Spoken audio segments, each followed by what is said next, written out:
മുൻ Devaswom board president, commissioner ഈ സംഘടിത കൊള്ളയിൽ നിർണായക പങ്കുള്ള വാസുവിന്റെ ജാമ്യാപേക്ഷ വിജിലൻസ് കോടതി അപ്പാടെ തള്ളിയിട്ടുണ്ട് എന്നാണ് വളരെ പ്രധാനപ്പെട്ട പോയിന്റ്. ഈ വാർത്തയുടെ വിശദീകരണം നൽകാൻ വേണ്ടി മനോജ് ചേരുന്നുണ്ട്. മനോജ് പറയൂ.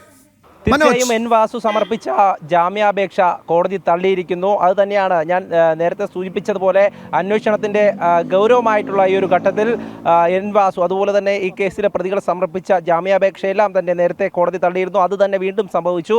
എൻ വാസു സമർപ്പിച്ച ഈ ജാമ്യാപേക്ഷ തനിക്ക് ഈ കാര്യങ്ങളിലൊന്നും പങ്കില്ല എന്ന് കാട്ടിക്കൊണ്ട് താൻ വരുന്നതിന് മുമ്പാണ് അവിടെ ഈ സ്വർണം കടത്തുവാനുള്ള നടപടിക്രമങ്ങളൊക്കെ നടന്നുകൊണ്ടിരുന്നത് എന്നതൊക്കെ സൂചിപ്പിച്ചുകൊണ്ട് എൻ വാസു സമർപ്പിച്ച ജാമ്യാപേക്ഷയാണ് കോടതി തള്ളിയിരിക്കുന്നത്. എന്തായാലും നേരത്തെ സൂചിപ്പിച്ചതുപോലെ തന്നെ എൻ വാസുവിൻ്റെ പങ്ക് അത് കൃത്യമായും നേരത്തെ തന്നെ പുറത്തു വന്നിരുന്നു. അന്വേഷണ സംഘം അത് കൃത്യമായും കോടതിയിലും ബോധ്യപ്പെടുത്തിയിട്ടുണ്ട്. എൻ വാസുവിനെ സംബന്ധിച്ചിടത്തോളം CPMൻ്റെ പഞ്ചായത്ത് സെക്രട്ടറി എന്നുള്ള നിലയിൽ തന്നെ പ്രവർത്തിച്ച് വന്ന പാർട്ടിയുടെ എല്ലാ കാര്യങ്ങളും നടപ്പിലാക്കുവാൻ വേണ്ടി ഒരു നിയോഗിച്ച ആൾ കൂടെയാണ് എൻ വാസു. അത്തരത്തിൽ ഈ കേസിൽ 5ാമതായി അറസ്റ്റിലാകുന്ന എൻ വാസുവിൻ്റെ ജാമ്യാപേക്ഷയാണ് ഇപ്പോൾ കോടതി തള്ളിയിരിക്കുന്നത്.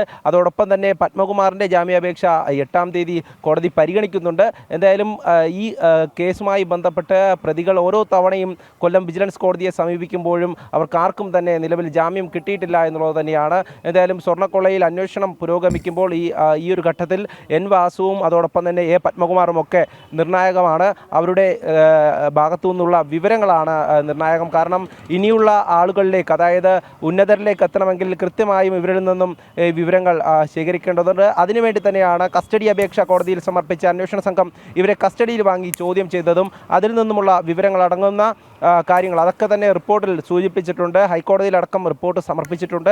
എന്തായാലും ഈ ഒരു സാഹചര്യത്തിൽ ശബരിമല സ്വർണ്ണക്കൊള്ളയുമായി ബന്ധപ്പെട്ട് അറസ്റ്റിലായിട്ടുള്ള എൻ വാസു മുൻ ദേവസ്വം കമ്മീഷണറായിരുന്നു, മുൻ ദേവസ്വം ബോർഡ് പ്രസിഡന്റായിരുന്നു. അത്തരത്തിൽ നിർണായകമായിട്ടുള്ള ചുമതലകൾ വഹിച്ചിട്ടുള്ള ഒരാൾ, അയാളുടെ ഭാഗത്തു നിന്നും സംഭവിച്ചിട്ടുള്ള കാര്യങ്ങൾ കൃത്യമായും അന്വേഷണ സംഘം കോടതിയെ ബോധിപ്പിച്ചിട്ടുണ്ടായിരുന്നു. പ്രോസിക്യൂഷൻ വാദവും നേരത്തെ അങ്ങനെ തന്നെയായിരുന്നു.